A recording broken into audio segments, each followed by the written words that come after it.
The body of Magnus Tor Belici was found at 6:47 in the morning by Ishbel Gruamak, who had been walking her dog Bram, a collie of magnificent neuroses, along the North Shore path as she did every single morning, rain or no rain, and had been doing so for 31 years without incident, and was not now, as she would later emphasize to everyone who would listen, happy about this particular Tuesday being the exception.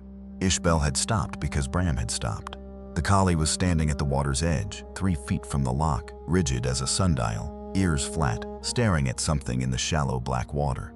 Ishbel Gruamak had been walking this dog and his 3 predecessors for the entirety of her adult life, and she knew that particular posture. It was not the posture of a dog that had found a fish. It was the posture of a dog that had found something wrong with the world. Magnus Belici was floating face down in approximately 14 inches of water, his arms at his sides, wearing his nightclothes, a thick flannel shirt and heavy woolen trousers he evidently slept in, and his boots. That was the first peculiarity. The boots were laced, both of them, properly double-knotted, in the way of a man who had deliberately put on his boots before going somewhere. Men who sleepwalk to their deaths in lochs do not tie their boots with a double knot. Constable Hamish Macbeth arrived at 8:15, driving his elderly Land Rover at a speed that alarmed nobody, parking on the gravel a careful distance from the scene, and walking the rest of the way with his hands in his pockets and his cap slightly crooked, as was his customary way of arriving at places where something had gone extremely wrong. He came from Loch Dub, some considerable distance away, having been telephoned by the Creek Beag postmistress, who had been telephoned by Ishbel Gruamak, who by that point had telephoned everyone she could think of.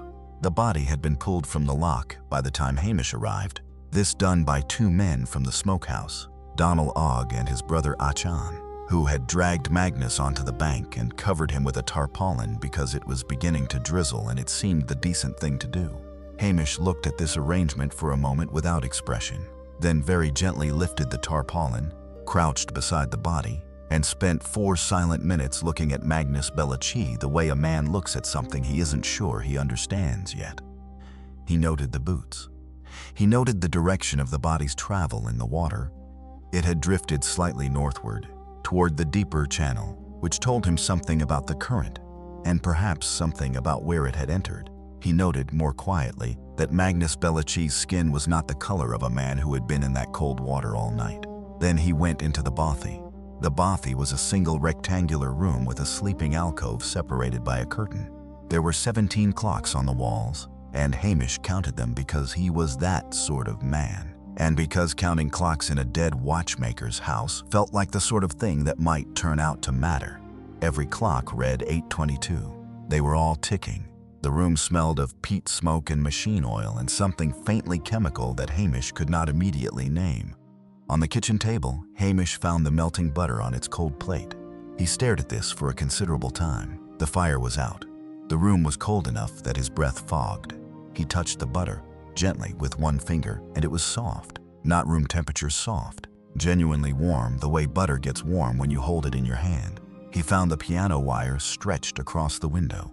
He plucked it once with his thumbnail, and the wire sang a clean, sustained note in the low register, cutting across the sound of drizzle on the glass. He looked at the brass hooks. They had been screwed into the frame recently. The paint around them was undisturbed, but the screw holes were fresh. No rust, no dust accumulated in the threading. He found the 11 envelopes with their upside-down stamps, and he stood looking at them with his head slightly tilted, and his expression of benign vagueness that most people in the Highlands had long since learned to regard with either affection or unease, depending on whether they had anything to hide. "I," said Hamish Macbeth to nobody in particular, and went outside to talk to Ishbel Gruamak. Hamish Macbeth did not appear, to the casual observer, to be a man who arrived at things. He appeared to be a man who was already there, slightly ahead of you, leaning against something, waiting for you to catch up. This was partly constitutional and partly deliberate. He had discovered very early in his life as a Highland constable that a man who seemed to be doing nothing was rarely interrupted, and a man who was rarely interrupted could think. He found Ishbel Gruamak sitting in her cottage 100 yards up the shore path, wrapped in a blanket and drinking tea strong enough to stand a spoon in, with Bram pressed against her shins as though anchoring her to the earth. "I'll have a cup of that if it's going," said Hamish, settling himself into the chair across from her, without being asked. Ishbel poured. Hamish wrapped both hands around the mug and thought about butter. Not the body, not the wire, not the boots, though the boots were certainly interesting. The butter. The specific warmth of it in a room where his own breath was fogging. A man was dead, his fire was cold, the window was drizzle gray and the temperature was 3 degrees. And a small disk of butter on a plate was warm. The Creech Beag folk would have called this an unremarkable detail. The people from the county constabulary, who would arrive eventually with their forms and their procedures, would not even notice it, because butter is not in the standard inventory of suspicious objects. Inspector McLeod, if he ever came, which was doubtful, would look at the body and the boots and the wire across the window and produce a theory involving the wire as a trip hazard for a sleepwalker, and feel satisfied. Hamish Macbeth was not satisfied. Warm butter in a cold room was a fact without a comfortable explanation. Magnus Bellacci had not made himself toast in the small hours, because the fire was dead and the butter would have cooled in minutes in that temperature. Someone else had not come in and made themselves toast because the bread on the counter was uncut and there was no crumbed plate. The butter had not been warmed by the sun because there was no sun. The butter had not been warmed by the fire because there was no fire. The butter was warm because, and Hamish turned this in his mind slowly, the way he turned a tricky fly-tying situation. The butter was warm because at some point not long before he arrived, the room had been warm. Not from the existing fire, which was dead and cold. Warm from some other source. And then, importantly, that warmth had been removed. "Ishbel," said Hamish, "when you walked past the bothy yesterday evening, what time would that have been?" 5:30, as always. And was there a light on, she thought. Peat fire glow in the window, aye. Same as always. What about 2 hours later? Say 7:30, 8 o'clock? I don't walk past the bothy at that time. I'm home with my tea. Hamish nodded. He did not write anything down. He had never been a great writer down of things. He processed information the way the Loch processed rain. It went in and settled at the bottom and eventually became part of the composition of the place. "The stamps on his envelopes," Hamish said, after a while. Ishbel looked up. "What about them?" "They were all upside down, all 11. Magnus was funny about things like that. Very exact." "Aye," said Hamish, "that's exactly what I thought." He drank his tea. He was thinking about a watchmaker who set 17 clocks to the same second and placed his stamps with precision upside down, and whose kitchen butter was warm in a cold room. And he was beginning to form a thought that he was not yet ready to share with anyone, because it was still in its larval stage and required considerably more silence to develop. By 11 o'clock, despite the single-track road and the drizzle and the general logistical hostility of the landscape, 6 people had found reasons to be in the vicinity of Loch Doylake, and Hamish Macbeth was watching all of them with the expression of a man who is mostly thinking about something else. Roberta Bellacci, 52, was Magnus's younger sister, who had driven up from Inverness in a car that cost more than most of the cottages in Craig Beag. She had arrived already brisk and authoritative, using the word arrangements frequently, which Hamish had noticed was what people said when they wanted to seem practical and not devastated. She had gone straight to the bothy, stood in the doorway without entering, looked at the clocks on the walls, and then walked down to the loch shore and stood with her back to the water for 10 minutes before returning to speak to anyone. She was, Hamish noted, wearing very good waterproof boots that had seen genuine outdoor use. She had not cried. Fraser Cooper, 44, operated the fish smokehouse with his partner. He had arrived in the company of the 2 brothers Donal Og and Eachin, who had pulled Magnus from the water, and he had a specific quality about him, a tightly contained quality. The way a man looks when he is trying very hard to appear concerned about a situation he may have privately expected. Fraser had a history with Magnus that the village referred to in the general way of small places, meaning everyone knew something had happened between them, and nobody would say it plainly. Agnes Muir, 68, was the woman who left groceries for Magnus every Monday in a canvas bag hung on the rowan tree. This, by mutual arrangement of years standing, a transaction involving no conversation and exact payment in coins left in the bag's interior pocket. She had appeared at the scene uninvited and stood with her arms folded, watching Hamish with the expression of someone who is deciding whether to tell him something. Dr. Priya Nair, 39, was the district medical officer who covered Creech Beag and 6 other remote communities, and who had driven up because someone had to certify the death. She was from Chennai originally, had been in the Highlands 4 years, and had the specific composure of a doctor who had delivered bad news in remote places often enough that it no longer showed on her face. She had examined Magnus's body with careful efficiency and then stood aside, but had not yet left. She was, Hamish noticed, waiting for something. Callum Saran, 31, was Magnus's nearest neighbor, meaning he lived a mile and a half south on the same shore path, and he had arrived looking genuinely shocked, which was at least a change from the calculated emotional registers of everyone else. He was a young man who kept sheep and repaired stone walls, and had, by multiple village accounts, been the closest thing Magnus had to a friend in his final years. He had been the one Magnus talked to about clocks.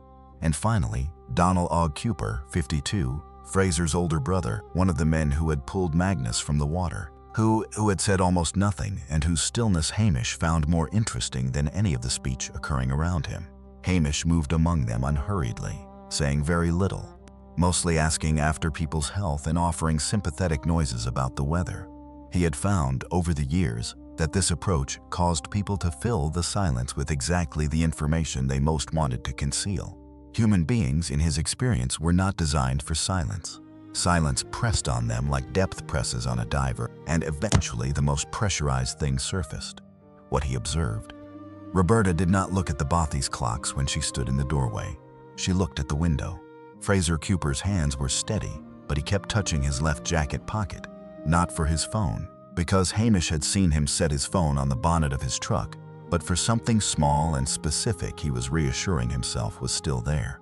Agnes Muir was watching Dr. Nair, not the body, and when Dr. Nair made a note on her clipboard, Agnes's expression shifted for half a second into something that looked remarkably like relief.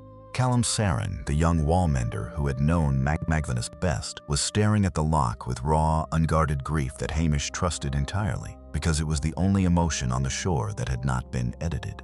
Detective Sergeant Donnie Munro arrived from Dingwall at 1:30 in a patrol car with a cracked windscreen and the weary authority of a man who had seen enough Highland drownings to have developed a settled theory about them. He was not a bad officer. He was a thorough officer. He was, Hamish Macbeth reflected, exactly the sort of officer who would look at the facts arranged in front of him and see exactly what they were arranged to show. D.S. Munro examined the body on the bank, spoke to Dr. Nair, walked through the Bothy twice without touching anything, and then assembled his theory in the car park with the patient confidence of a man reading off a list. He went to the water in the night, Munro said. This time of year, 4 a.m. it's dark as pitch, man his age, possibly taking medication. Nair says there's benzodiazepines in the Bothy prescription bottle, half empty. He's groggy. The path to the loch is 20 feet from his door and he walks it every day. He goes out for whatever reason, fresh air, insomnia, who knows, slips on the bank in the dark into 14 inches of water. Temperature does the rest. Not quick, but it doesn't need to be quick. He paused to let this settle as experienced officers do. The boots being laced, he added, anticipating the obvious question. Doesn't bother me. Some folks sleep in their boots, especially older men living alone in cold places. And the benzodiazepines, man might have taken a dose and still dressed himself before going under. The piano wire across the window, said Hamish mildly. Munro looked at him. What about it? Just wondering what you make of it. Odd bit of decoration. He was eccentric by all accounts. He was a watchmaker, said Hamish, not an experimental musician. Munro looked at him in the way that Hamish Macbeth had been looked at by county officers for most of his career, not dismissively, exactly, but with a specific patience. The patience of a man allowing a capable but peripheral figure to finish his thought before returning to business. Is there something you want to say directly, Constable? No, said Hamish pleasantly. The butter was warm, though. The butter. On the table. Half-inch disc of it on a cold plate, in a room where my breath was fogging, and the butter was soft and warm. Fire's been dead hours. Munro looked at him for a moment. Butter retains heat, he said eventually. It does not, said Hamish with the same pleasantness. Butter is fat. In 3-degree ambient temperature with no heat source, it solidifies in about 7 minutes. I've made sandwiches in enough cold Bothys to know. You're saying someone else was in the Bothy. I'm saying the butter was warm, and I'm not sure what to make of it yet. And the stamps were upside down, deliberately so, all 11 of them. Magnus Bellucci was a precision man. He put those stamps upside down on purpose, every one of them. Communication convention, said Munro after a pause. Some folk use upside-down stamps to mean something. It's a postal tradition.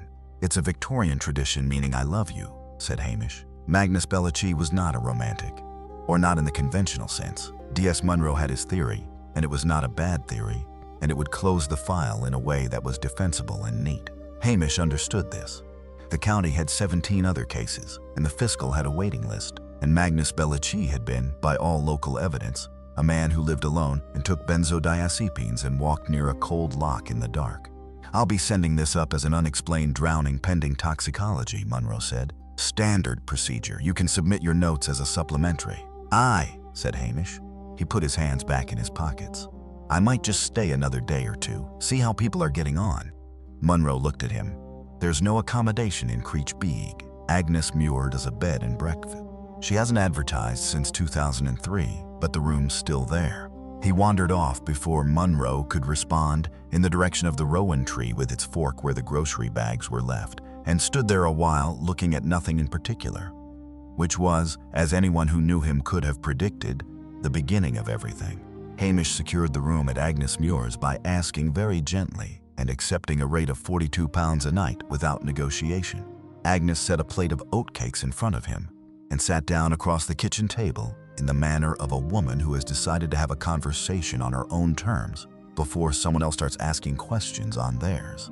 You'll want to know about the arrangement, Agnes said. The groceries, said Hamish. Every Monday. Same box. He'd leave a list in the bag the week before, very precise, down to the brand.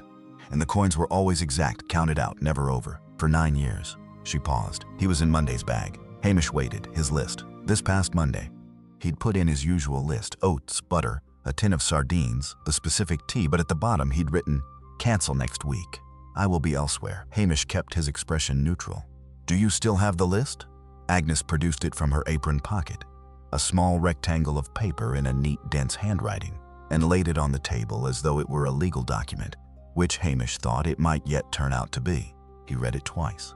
The handwriting was Magnus Bellucci's beyond reasonable doubt, the same hand as the 17 clock labels on the bothy walls which he had photographed that morning. The phrase, I will be elsewhere, sat at the bottom in slightly heavier ink, as though written with more deliberate pressure. When you found him Monday morning, said Hamish, where was the bag? Hanging on the rowan fork, as usual. He'd left the coins and the new list inside. So he wrote this list before Monday morning, Sunday at the latest. He did his lists on Sundays, but he wrote next week. Monday's delivery was this week. He was canceling the following week's delivery. That's right. Hamish turned his teacup. A man who expected to be alive and away the following week did not go wandering into a dark loch in the early hours of Tuesday morning. This was not conclusive. Plans changed, moods changed, medication changed things, but it was, at minimum, structural. It gave Magnus Bellucci a future he had anticipated occupying. Later that afternoon, Hamish had his first proper conversation with Fraser Cooper, who he found in the smokehouse watching the fires with the air of a man who needed something to watch. The contradiction emerged in the 23rd minute of a conversation, ostensibly about smoked mackerel. Hamish had asked, with enormous casualness, whether Fraser had seen any light in the bothy Monday evening. He was fixing the timeline of the fire going out. He explained, nothing critical. Fraser said he had not been up the North Shore path Monday evening because he had been in Dingwall for a committee meeting. He named the committee. He named the pub they had gone to afterwards. He was specific in the way of a man who knows he will be checked. Hamish noted all of this without writing it down, thanked him for the mackerel information, and went back to his room at Agnes's to sit in the chair by the window and examine what had just happened. The contradiction was this. When Hamish had mentioned the melting butter that morning at the shore, he had said it only to D.S. Munro. He had not said it to anyone else. He had mentioned the warm room, not the butter specifically. Yet Fraser Cooper, unprompted in his detailed and slightly over-prepared account of his Monday evening, had mentioned that he had not made anything to eat after 7, had not even put the kettle on, because he had had a large meal at the pub in Dingwall and had gone straight to bed. Nobody had asked Fraser Cooper about food. A man does not specify what he did not eat unless he is preempting a question he expects. And the only question about food and warmth and kitchens that mattered was the one that had not yet been asked. On Wednesday morning, everything changed in the specific way that Hamish Macbeth had, somewhere in the back of his mind, expected something would. Doctor, Priya Nair telephoned Agnes Muir's landline, the only number she had for Hamish, at 8:15 to say she had found something and thought he should know. She met him in the car park of the Creech Beag Church at 9, in the drizzle, with a manila folder held carefully under her arm. Inside the folder were photocopies of 3 handwritten notes. Dr. Nair explained that she had found them, addressed to herself, tucked into the satchel she used for her Creech Beag visits, a satchel she had left in her car during her visit 2 Tuesdays ago, and which had been out of her sight for approximately 90 minutes while she saw patients in the village hall. The notes were allegedly in Magnus Bellacci's handwriting. They were addressed to her by name. They described in escalating specificity a plan to end his life in the Loch, not in the melodramatic register of a farewell letter, but in the precise calendar-oriented language of a man planning an appointment. They described the method, entering the water from the north bank at night, the timing, around 4 in the morning when the path was quietest, and a practical post-mortem request that Dr. Nair note in her certificate that the death was entirely voluntary and not attributable to any person. The notes were dated over 3 weeks. The first a month ago, the second 3 weeks ago, the third the Tuesday before Magnus died. Hamish read all 3 notes twice.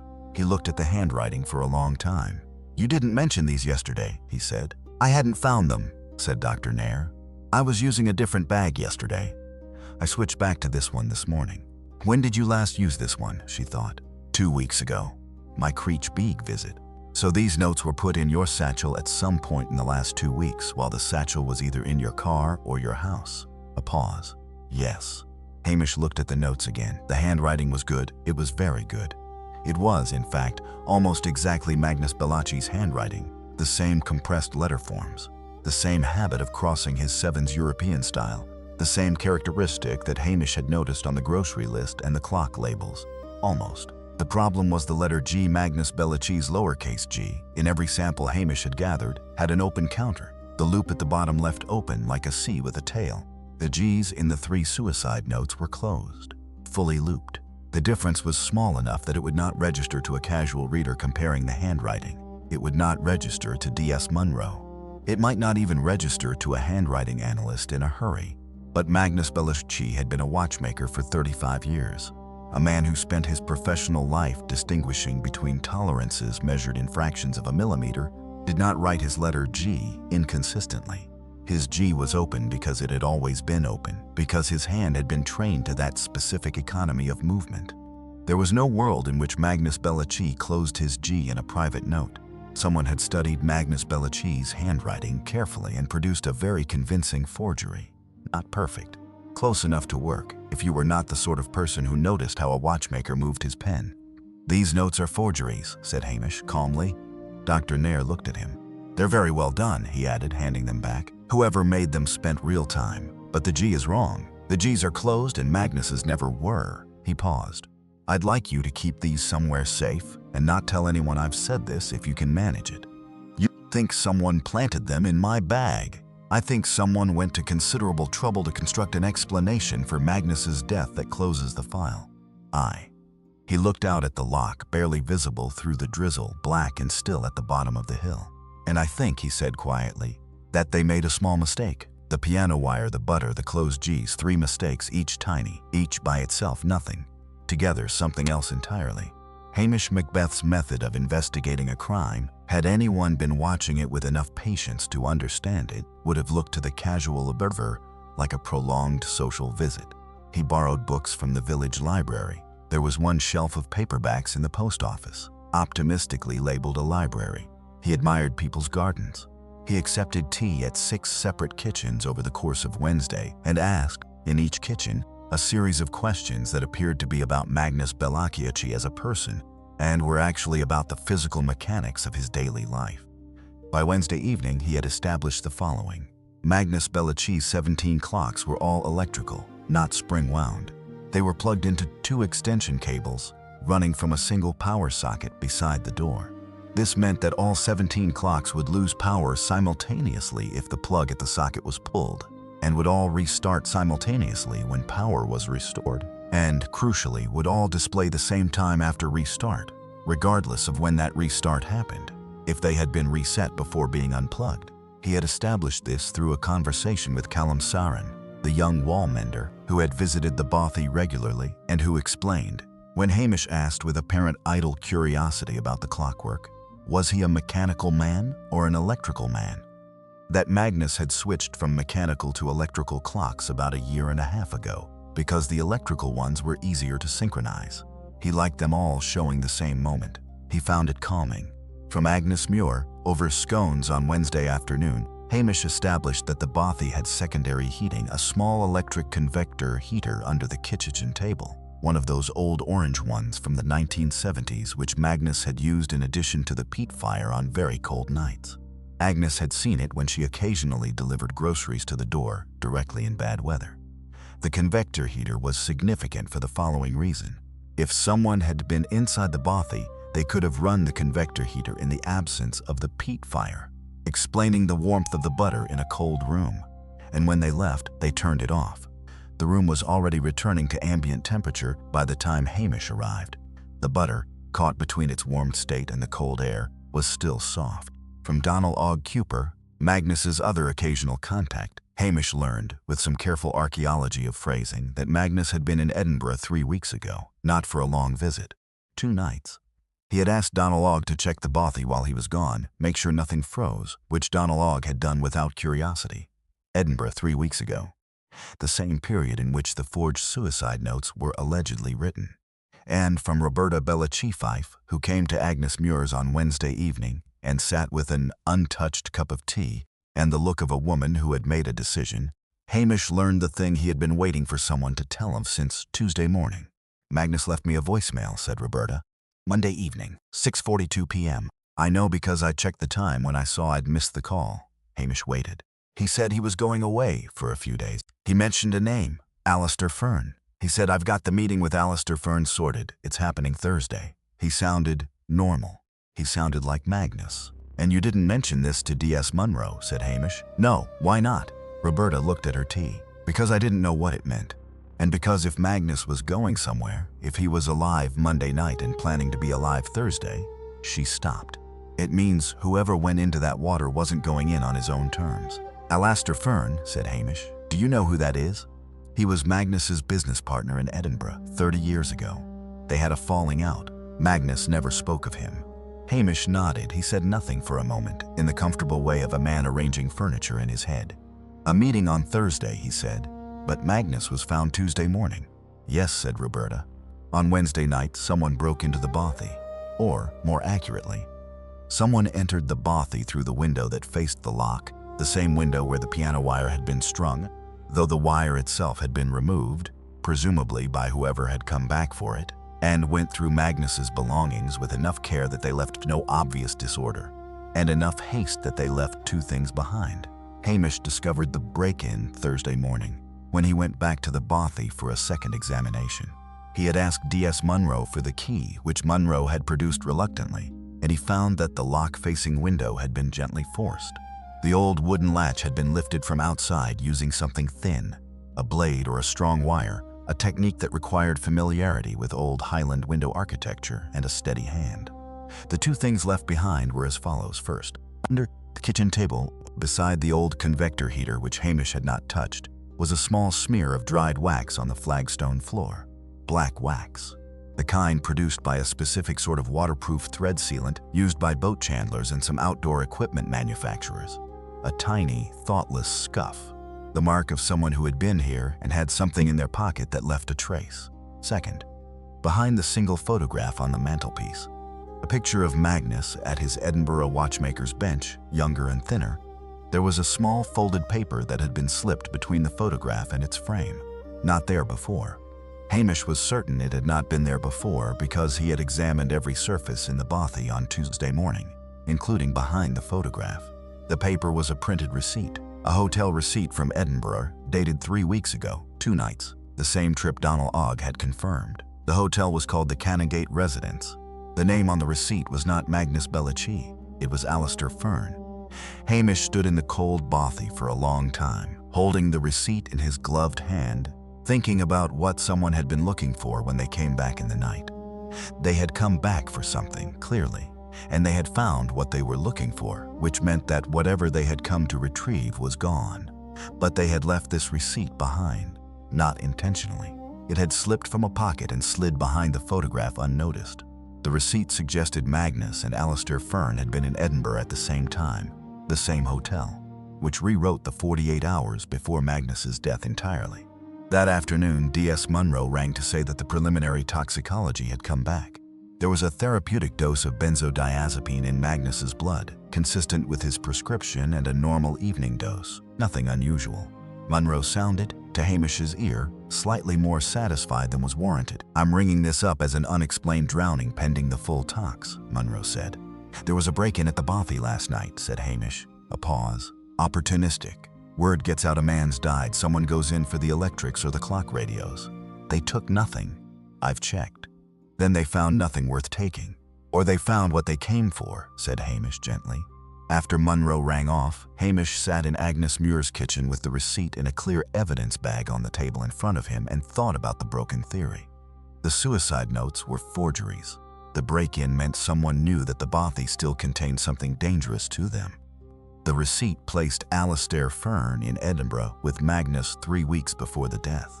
And Magnus, on Monday evening at 6:42, had left a voicemail describing a meeting that should have taken place on Thursday. The body was found Tuesday morning. The question was not who had a reason to kill Magnus Bellacci. The question, Hamish's question, the one the butter had whispered at him on the first morning, was when. Hamish Macbeth went to the Loch edge on Thursday evening and sat on a flat rock at the north shore with his feet near the water, and worked through the mechanics with the methodical tranquility of a man who has been standing in cold rivers long enough to have learned how to stand still without shivering. Mode 2, the temporal mirage.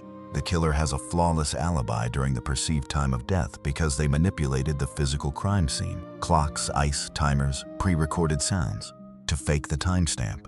The real crime happened hours before. Magnus Bellacci was a watchmaker. He owned 17 clocks. He had switched from mechanical to electrical clocks 18 months ago, and all 17 were on a single power circuit. This was the heart of it. If you unplugged the power strip, all 17 clocks stopped at the same moment. If you then changed the time on all 17 clocks, not difficult, just tedious, requiring access to the Bothy and perhaps 40 minutes of careful work, and plugged them back in, all 17 would display whatever time you had set them to.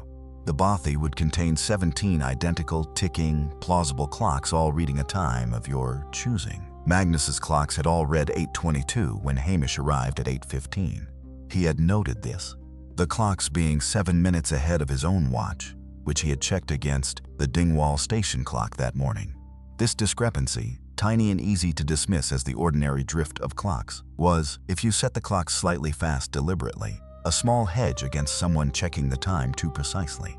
Now, what if the murder had not occurred in the early hours of Tuesday morning, but in the early evening of Monday? Magnus Bellacci received a visitor on Monday evening. Someone he knew, evidently because the fire was going and there was butter on the table being used. They talked, perhaps ate something, a normal domestic visit in a remote Bothy. And at some point during that visit, Magnus Bellacci was killed. Precisely how, Hamish had not yet fixed, but Dr. Nair had noted a very slight bruising pattern on the upper arms consistent with restraint, which she had flagged in her notes as possibly post-mortem water movement, and which Hamish did not believe was post-mortem water movement. The killer, then, changed the time on all 17 clocks by advancing them 7 to 8 hours, unplugged them briefly to synchronize them, plugged them back in, left the small convector heater running to keep the room warm and maintain the illusion that the fire had been recently lit, buying time before the cold crept in, carried Magnus to the Loch, perhaps using the piano wire as a guideline in the dark along the shore path, a practical device for moving in pitch black without a light that might be seen from the road. Set the body in the shallows, retrieved most of the wire on their way back, missed one hook. They left before Agnes' dog walk at the following morning. The warm butter was not a clue the killer had missed. It was a clue the killer had not anticipated, because they had not expected anyone to think carefully about the thermal properties of dairy fat in a 3-degree room. The clocks had given the apparent time of death as early Tuesday morning, but the clocks were liars. The real time of death was Monday evening, before 6:42 p.m. or after, if Magnus had managed to make that voicemail call before his visitor finally acted. Hamish leaned toward after, because the voicemail had sounded, according to Roberta, like a man going about his ordinary business, a man who does not yet know what his evening holds. The killer's alibi was the clocks, and now Hamish knew the how. He needed the who. He had a very strong suspicion, shaped like the letter G and smelling faintly of black wax and boat chandlery. Hamish Macbeth was, in many respects, an easy man to underestimate. He cultivated this. He had learned, from a career spent in communities where everyone talked and nothing stayed private, that a man who appeared to have reached no conclusions was treated with a special quality of relaxed frankness that was the most useful investigative tool in existence. People who thought the constable was muddling along were comfortable people, and comfortable people filled silences. He now knew, with reasonable certainty, the mechanism of Magnus's death. He did not announce this. He did not file an amended report with D.S. Munro. He did not approach any of the 6 key individuals and put his understanding to them. Instead, he spent Friday, the 4th day, doing absolutely nothing except being visible, sociable, and apparently no closer to any conclusion than he had been on Tuesday morning. He had breakfast at Agnes's at 7:30 in the kitchen, loudly enough to establish his presence. He walked the shore path at 9, stopping to chat with Callum Saran about the wall. Callum was repairing on the south side. He had lunch at the smokehouse with Fraser and Donald Ogg and ate salmon and said nothing of substance. He visited the church and looked at the gravestones with the air of a man filling an afternoon. What he was watching from all of these vantage points was the specific quality of tension in each of his suspects. The effect of hidden knowledge on a guilty party is distinctive. A guilty person who believes themselves unsuspected behaves with a certain effortful normality, a performance of the ordinary that, to a practiced eye, reads as slightly too much itself, too consistent, too pitched at precisely the right emotional register. Innocent people are inconsistent. Innocent people have odd moments of warmth and odd moments of distance, and they forget things they said yesterday and contradict themselves about small details, because small details don't matter to them. Guilty people are consistent because they have rehearsed. Fraser Cooper's consistency had been bothering Hamish since Tuesday. He was exactly the right amount of sad about Magnus, exactly the right amount of cooperative with the constable, and exactly the right amount of busy in his smokehouse. He had mentioned his Dingwall alibi on Monday evening twice without being asked twice. He touched his left jacket pocket with increasing frequency as the week progressed. Donald Cooper, by contrast, was becoming inconsistent. His silence, which on Tuesday had read as stoicism, was developing cracks. He had twice on Friday started sentences in Hamish's presence and stopped them. He had eaten nothing at lunch. His right hand had a small, fresh scrape on the knuckle. Nothing remarkable on its own, the kind of thing you get climbing through old windows or forcing latches. And Roberta Bellachie Fife had not left Craigbeeg. This interested Hamish. She had taken a room at the hotel in the next village. There was one, a small stone hotel that catered to walkers and wild swimmers. And she was returning to Craigbeeg every morning and finding reasons to walk the shore path and find herself near the bothy. She was looking for something, or making sure something had not been found.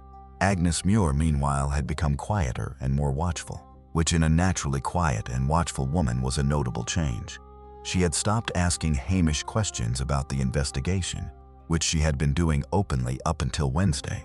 This meant, in Hamish's reading of it, that she had received some new information that had changed her position. Dr.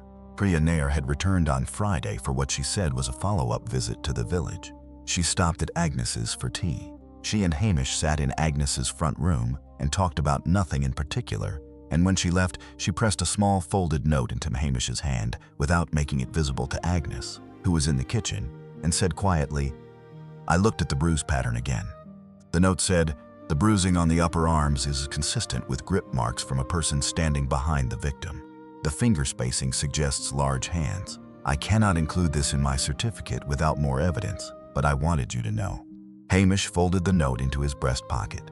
He went to the rowan tree at the loch's south end in the late afternoon and stood in the fork's shadow for a while, looking north across the water at the dark bulk of the bothy on the far shore, and he thought about large hands and piano wire and the mechanical precision of a watchmaker who had crossed someone from his Edinburgh past. And he thought about what he was going to do next. The piano wire explained itself on Friday afternoon through the most ordinary possible mechanism. A conversation with Callum Saran about sheep. Hamish had walked to the south shore wall. Callum was repairing, carrying 2 mugs of tea in the way of a man who happened to be passing, and they had sat on the wall together while Callum drank his tea and talked about the particular sheep that kept getting through the north-facing section, which was a subject of genuine ongoing interest to Callum, and not uninteresting to Hamish, who had a broad tolerance for agricultural detail.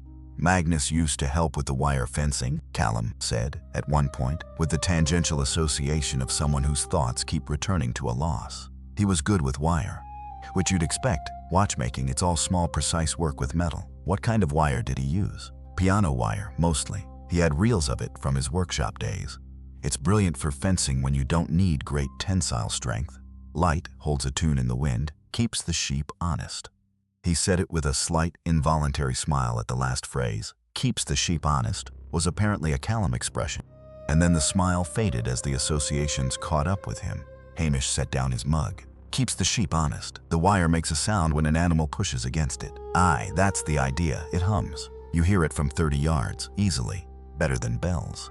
So the piano wire across the window had not been a trip line for a sleepwalker. It had not been decoration. It had been an alarm system, a primitive, effective one. A single taut wire at shin height across the only window that faced the Loch approach path would hum audibly. In the key of F sharp, Hamish had noted, if anyone disturbed it. Magnus had known someone might come. He had made himself a warning device from a material he had on hand, in the time available in the way of a precise and practical man. This changed the shape of everything before the murder.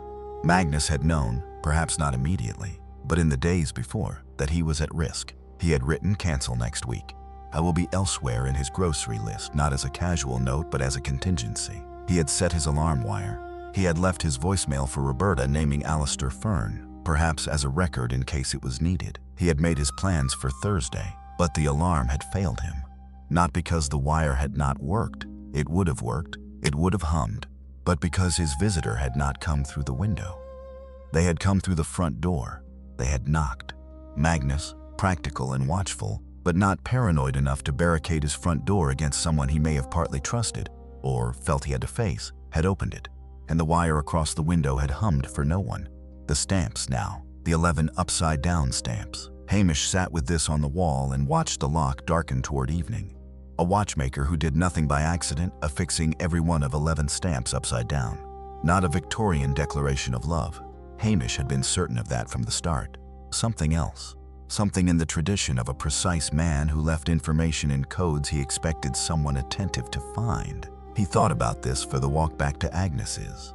And then, at Agnes's gate, he stopped because the thought arrived whole. Upside-down stamps on letters. In certain philatelic traditions, the stamp's orientation indicated not sentiment but sequence. A coded sequence. The royal head, inverted, pointing in a specific direction on each envelope, was a directional indicator, not random, but pointing. All 11 pointing roughly south-southwest. South-southwest of the bothy across the Loch. The smokehouse. Aye, said Hamish and went into his tea. On Saturday morning, Hamish Macbeth arranged what appeared to be a spontaneous gathering by walking to the smokehouse at 9 a.m., finding Fraser and Donald Ogg there, and suggesting that it might be a good idea to have a general conversation before D.S. Munro returned on Monday with the formalities. He framed this as being in everyone's interest, which it was, in the sense that it was in Hamish's interest for everyone to be in the same room. Agnes Muir arrived apparently by coincidence. She brought a tray of biscuits, because this was the sort of village where people brought biscuits to tense situations, and Roberta Bellachie Fife arrived because Hamish had telephoned her hotel that morning and said mildly that he thought she'd want to be present. Callum Saran came because Hamish had asked him directly, and Callum, being a person of fundamental decency, found it difficult to refuse a direct request from a person he trusted. They sat in the smokehouse's front room, which was used occasionally as a small office, and smelled powerfully of cured fish, and Hamish sat in the chair nearest the door. He always chose the chair nearest the door, an old habit, and looked around at the 5 of them with the expression of a man who is about to discuss something slightly awkward. Magnus was in Edinburgh 3 weeks ago, Hamish began, pleasantly. 2 nights. He met with Alistair Fern, who was his business partner in the 90s. He watched 5 faces. Roberta's was steady. Fraser's changed by a fraction. Donald Ogg looked at the floor. They had some sort of financial arrangement between them, Hamish continued. From the old business. I don't know the details of it, but I expect they're important. Magnus was planning a meeting this Thursday that he believed would resolve something. He told his sister about it the evening he died. "That's the first I've heard of Alistair Fern in 20 years, said Roberta carefully. He's not been in touch with the Highlands in a while." Hamish let this sit. The suicide notes that appeared in Dr. Nair's bag were forgeries. "I expect Munro's handwriting people will confirm it next week." A silence. "There was also a break-in at the Bothy Wednesday night," said Hamish. "Whoever came in through the Loch window, they found what they were looking for. But they left a receipt from an Edinburgh hotel behind it, fell behind the mantelpiece photograph, which is fortunate because it confirms Magnus and Alistair Fern were in the same hotel the same 2 nights." He looked at Fraser Cupar. Not intensely. Just the way a man looks when he's saying something to the room that he's really saying to one person. "The clocks are the interesting thing," said Hamish. He watched Fraser's left hand move toward his jacket pocket and stop. "All electrical, as it turns out, all on one circuit. Very easy to reset them all at once if you know which plug to pull. Say someone wanted to make it look like Magnus died at 4 in the morning, when they themselves had an airtight alibi, having been seen in Dingwall all evening. They'd need to make the scene look like it was 4 in the morning when they left it. The clocks help with that. Fire out, body in the water, room cooling down, everything pointing to the small hours." "What are you saying?" said Fraser. His voice was flat. "I'm saying the butter was warm," said Hamish very gently, "in a 3-degree room with no fire. Which means the room was warm not long before I arrived. And I arrived at 8:15 in the morning. And the only way a room is warm without a peat fire is if the convector heater under the table was running, which means someone was in the bothy that morning, keeping it warm. Or, and this is the thing that I find more interesting, someone ran the heater the previous evening, left before midnight, and the room was still warm enough at 8 the next morning to have kept the butter soft." He paused. "That's a long time for a small heater to hold warmth in a stone bothy in Highland October, unless it was running right up until fairly late the previous evening. Which would mean Magnus died well before the clocks said he did. Which would mean his death happened at a time when, for instance, someone had been in Dingwall for a committee meeting, and nobody could place them on the North Shore." The room was very quiet. The smoke smell hung around them. Outside, the loch was gray and still. Hamish waited. Fraser Cupar left the smokehouse at 11:47, 17 minutes after Hamish had finished speaking. He had said almost nothing during the subsequent exchanges, which had continued for those 17 minutes with Roberta asking questions and Callum sitting in pained silence, and Agnes watching everything with the quality of stillness she usually reserved for weather fronts. And when he stood up and said he needed to check the smoker temperatures, it was said in a tone that invited no argument. Hamish watched him go and did not follow immediately. Instead, he spent 4 more minutes talking to Loch, who was now sitting with the rigid look of a man who has decided to remain entirely still as a survival strategy, and asked him, in the most conversational possible way, about the piano wire. "Magnus used it for fencing," Loch said after a pause. Callum mentioned that. "Did you ever help him with the wire fencing?" "A couple of times." "Did you have any piano wire yourself? For fencing or otherwise?" A longer pause. "I've had reels of it, years ago. Do you have any now?" "No.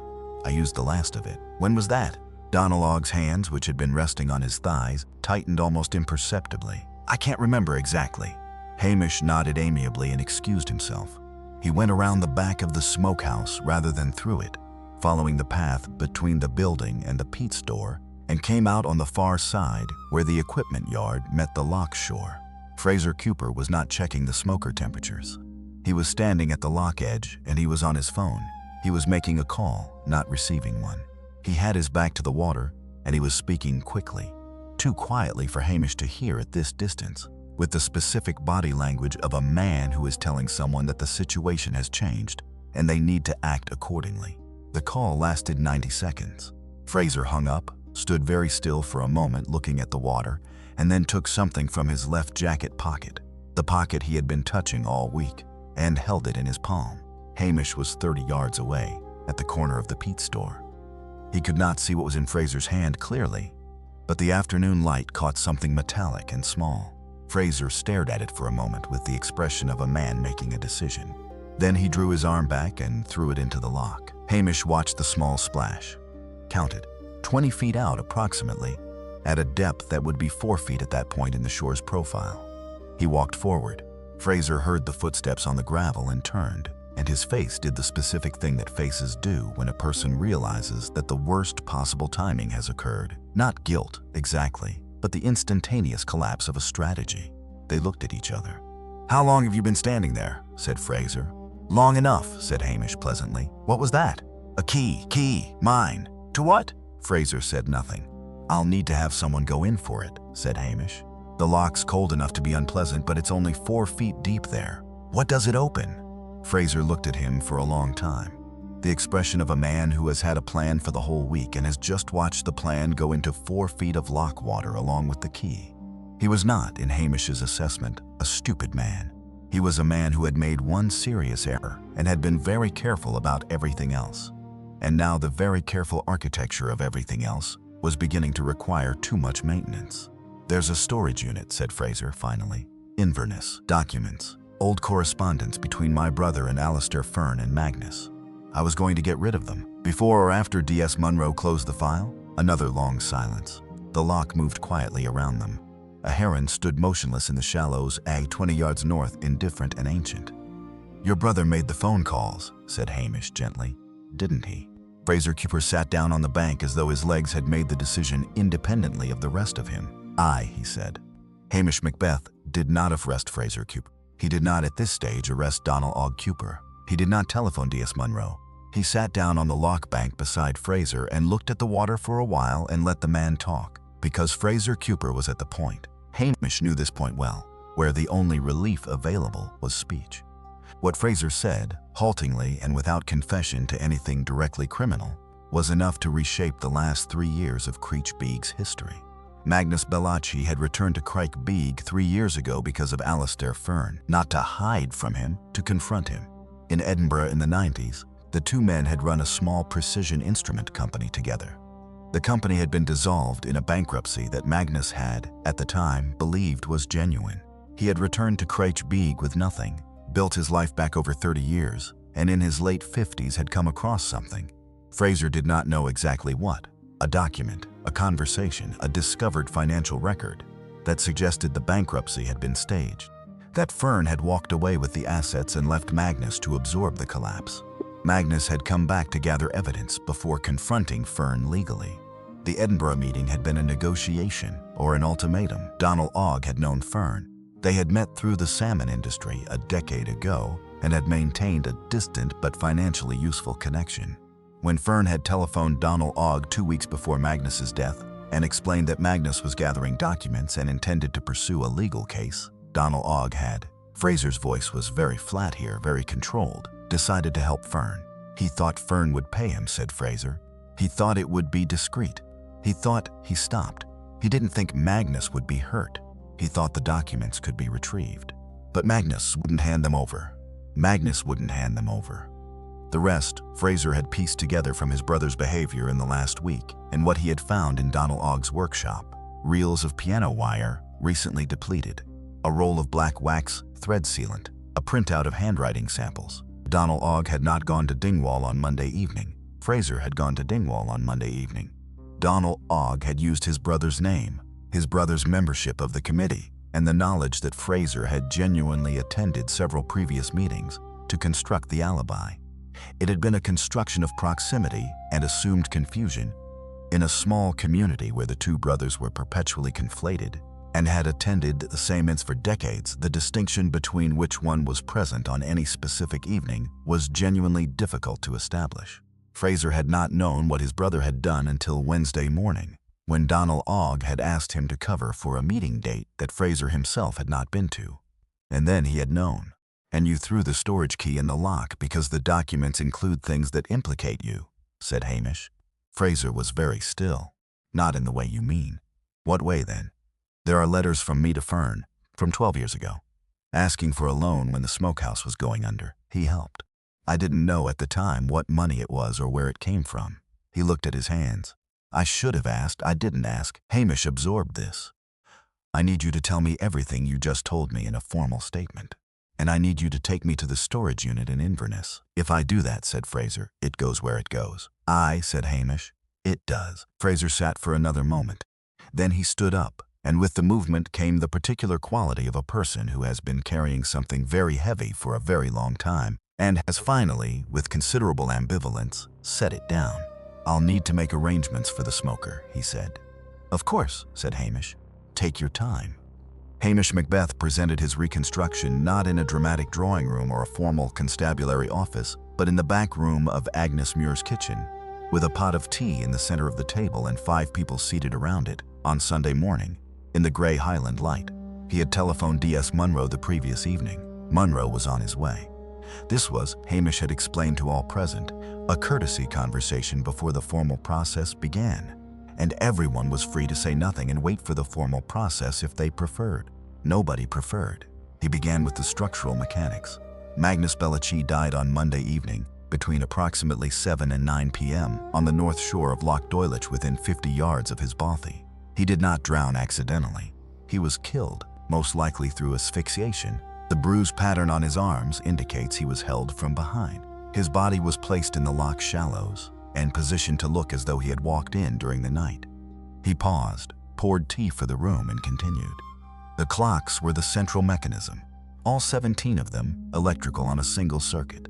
The killer, and I'll come to who in a moment, pulled the power, reset all 17 clocks forward by approximately 7 hours, and plugged them back in. This meant that anyone arriving after the body was discovered would find the room suggesting a time of death in the early hours of Tuesday morning. In combination with the body in the water, the dead fire, and the benzodiazepines in the prescription bottle, this constructed a plausible picture of a man who had taken his medication, become confused, and gone to the water in the night. The 3 things that disrupted this construction, he continued, were the warm butter, the piano wire, and the stamps. He addressed each methodically.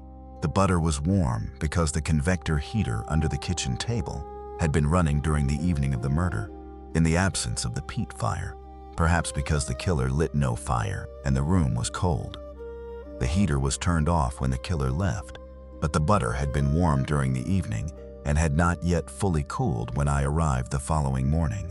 In 3-degree ambient air, this meant the heater had been running until at least midnight, possibly later, establishing that the active period in the bothy was Monday evening, not Tuesday morning. The piano wire was Magnus's own alarm system. He knew he was at risk. He had installed a single wire at shin height across his lock-facing window tuned to produce an audible hum when disturbed. He was a practical man who built practical solutions from materials at hand. The wire told us he had anticipated a threat. The fact that it was set across the window, not the door, tells us his visitor came through the door, meaning Magnus let them in, at least initially. The stamps were a different kind of intelligence. Magnus had loaded 11 pre-addressed envelopes with upside-down stamps. This was not sentiment. It was directional. The stamps were oriented consistently toward the south-southwest, pointing across the loch toward the smokehouse. Magnus was leaving a visual record of his suspicion in the only material he had available to him that would remain in the bothy after his death and would look, to the careless eye, like ordinary eccentricity. He looked around the table. Donald Og Cooper had arrived without his brother's encouragement, which Hamish had privately noted as significant. A guilty man who could not bear to be absent from his own exposure, a very human failure. Donald Og Cooper had obtained samples of Magnus's handwriting from the grocery lists, from cards sent over the years, and had used them to construct 3 forged suicide notes, which were planted in Dr. Nair's medical satchel during her Creech Beag visit. He had also, before the murder, visited Edinburgh and made himself available to Alistair Fern, whose financial relationship with Magnus had created the original motive for the killing. The timeline of Monday evening runs as follows. Donald Og arrived at the bothy after dark, perhaps around 7 p.m. Magnus let him in. They were neighbors of long standing. Whether Magnus knew why he had come, I cannot say with certainty. During the encounter, Donald Og restrained Magnus from behind, consistent with the bruise pattern Dr. Nair documented, and killed him. He then ran the convector heater, reset the clocks, carried Magnus to the loch shore using the piano wire as a guideline along the path, and placed the body in the shallows. He retrieved most of the wire, but could not retrieve the hooks he had screwed into the window frame because that would have required tools in the dark. He left before Agnes Muir's morning walk. Donald Og's face was expressionless. The alibi was Fraser's attendance record at the Dingwall Committee, exploited by a brother who knew the community conflated them. It would have held in the short term. It may have held permanently if the butter and the stamps in the G had all been less specific. He set down his teacup. "The clocks were an elegant idea," said Hamish. "They nearly worked." He looked at Donal Ogg. They would have worked if Magnus had been a different sort of man. But he wasn't. He was a watchmaker. He set things precisely because precision was his nature. And the only way you could fake his clocks was to be slightly less precise than he was. He paused. 7 minutes fast. Magnus would never have run his clock 7 minutes fast. That was your calibration, Donal, not his. D.S. Munro arrived at 11 on Sunday morning, earlier than expected, which suggested to Hamish that Munro was a more conscientious officer than his closing the file instincts had implied and had been thinking about the butter himself. Over the next 2 hours, in the systematic fashion of formal police work, the false alibis and private secrets of the innocent suspects were addressed, each unwrapped with as much care as Hamish could manage. Fraser Cooper. The 12-year-old letters to Alistair Fern asking for a loan were recovered from the Inverness storage unit once Fraser provided the key address to Munro, who dispatched a constable to retrieve the contents. The letters were exactly what Fraser had said, the desperate correspondence of a man with a failing business asking a past acquaintance for financial help. They contained no evidence that Fraser had known about any fraud, any staged bankruptcy, or any plan against Magnus. The financial forensics would take longer to establish, but Hamish's assessment, shared quietly with Munro, was that Fraser's involvement was peripheral and uninformed. He had known something had happened after the fact. He had panicked. He had thrown a key in a lock. The key, incidentally, was recovered by Eachin, Donal Ogg's other brother, who had no knowledge of any of this, and was recruited for the retrieval on the basis that he was a good swimmer and owned a wetsuit. In 45 minutes of waiting, the key worked. Fraser Cooper would face questions about his relationship with Fern, and would need a very good solicitor to navigate those questions cleanly. But murder was not among the charges he would face. Agnes Muir, her silence and her watching had, it emerged, nothing to do with the murder and everything to do with a separate, much smaller drama. Agnes had known, from the grocery lists and some longer correspondence she had kept over 9 years, that Magnus had been going to Edinburgh. She had suspected he had been going to deal with a matter of money that she, through a complicated arrangement from the 90s involving the land on which her cottage stood, a lease whose original owner had been Magnus's watchmaking company, had a peripheral interest in. She had been watching the investigation to determine whether the Edinburgh matter would become public, because the lease arrangement was not entirely in order, and she had been meaning to regularize it for approximately 12 years. She was embarrassed. She was cooperative. She would face the lease irregularity through civil channels and not criminal ones. Roberta Bellachie Fife. Her delayed disclosure of the Monday evening voicemail was, she acknowledged, a choice made out of fear, not guilt. When she heard the message and understood that Magnus had expected to be alive and traveling Thursday, she had immediately known, with the visceral certainty of a sibling's intuition, that he was not. She had come to Creech Beag on Tuesday morning, knowing what she was coming to confirm. She had not told Munro about the voicemail because she had not trusted the county constabulary to follow the thread, and she had been half right. She had been looking around the bothy on her daily shore-path appearances, not for evidence to hide, but for the specific documents she knew Magnus had been gathering, because she wanted to ensure they reached a solicitor rather than a peatwater evidence bag. She had not found them. Nobody found them on the shore.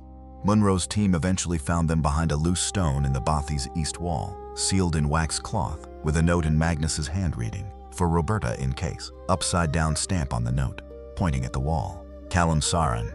Callum had nothing to conceal except grief and a small private detail. Magnus had told him 2 weeks before his death that he was afraid, not specifically of Donal Ogg. He had not named anyone, but that he had disturbed something that had been settled for 20 years, and that the person on the other side of it was not settled at all. Callum had not told anyone this because Magnus had asked him not to, and Callum was the kind of person who kept promises, which was, Hamish reflected, both admirable and complicated. Dr. Priya Nair. The planted notes and her own sharp-eyed contribution to the bruise pattern analysis had made her position clear throughout. She had done exactly what a district medical officer with good instincts and an independent mind should do. She had flagged what she could not prove, declined to certify what she was not certain of, and put the evidence into the hands of the person she trusted most to use it. Hamish thought that was worth noting.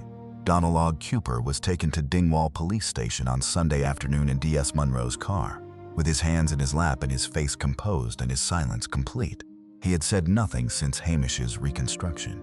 He had not protested, had not invoked a solicitor, had not done any of the things that guilty people sometimes did in the immediate aftermath of exposure.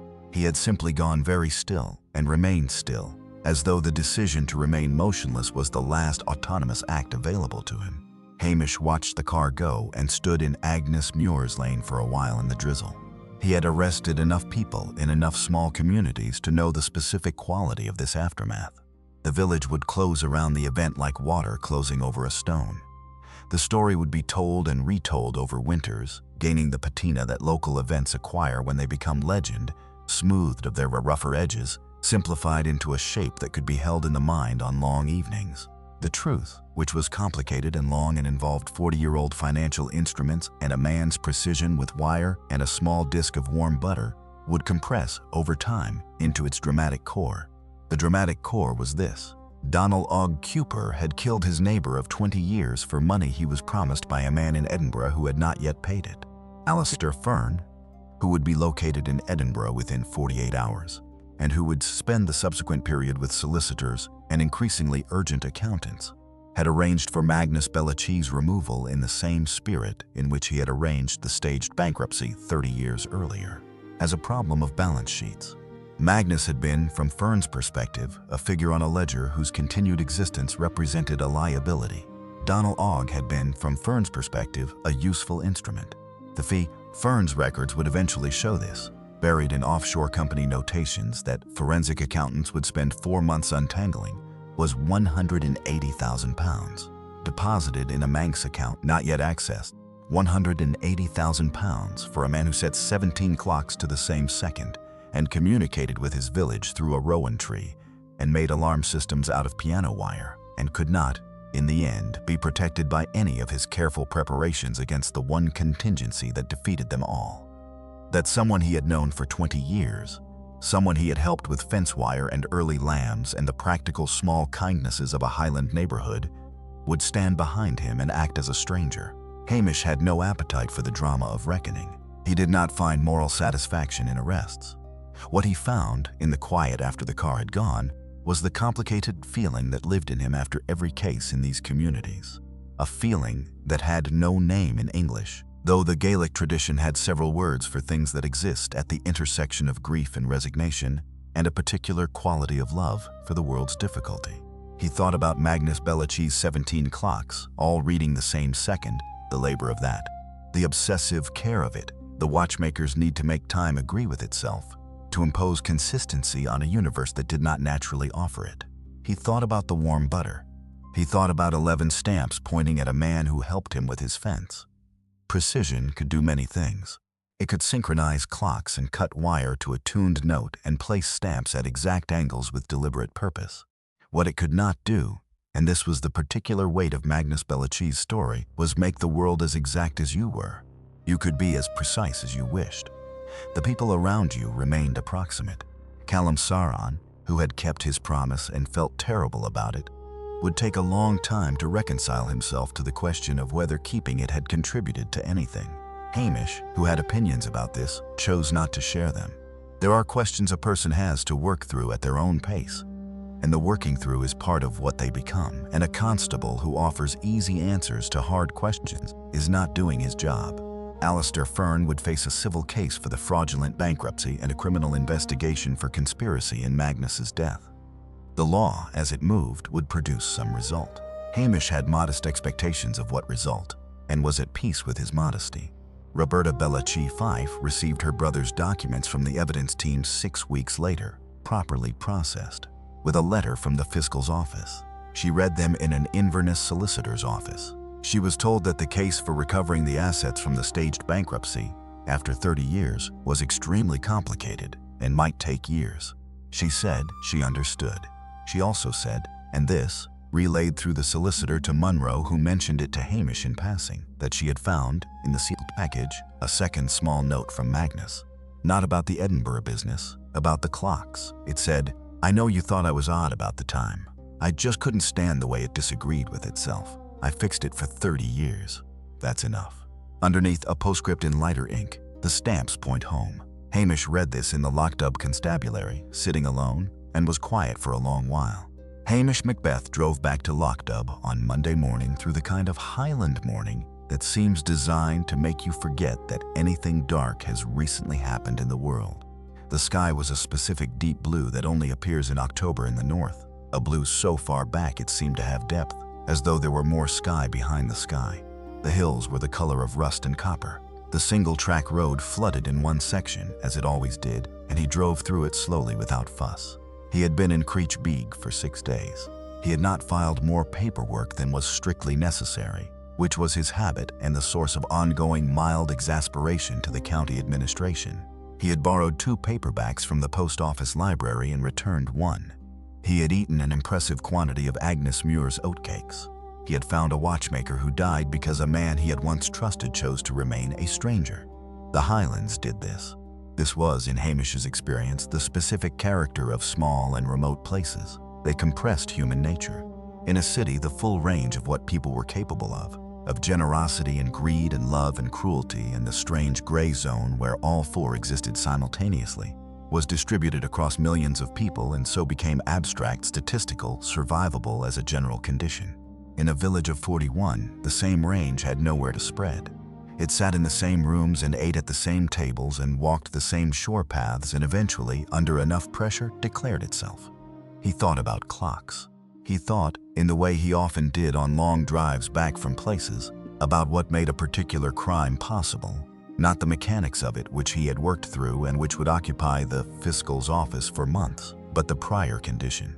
The condition that had to be true before any of it could happen. The prior condition here was precision. Magnus Bellachie had been so precise, had lived with such calibrated exactness, that the people around him had stopped trying to meet him at his level and had instead treated his precision as an eccentricity to be managed from a comfortable distance. He had become, over 3 years of a very careful resettlement, a figure in the landscape rather than a man in a community.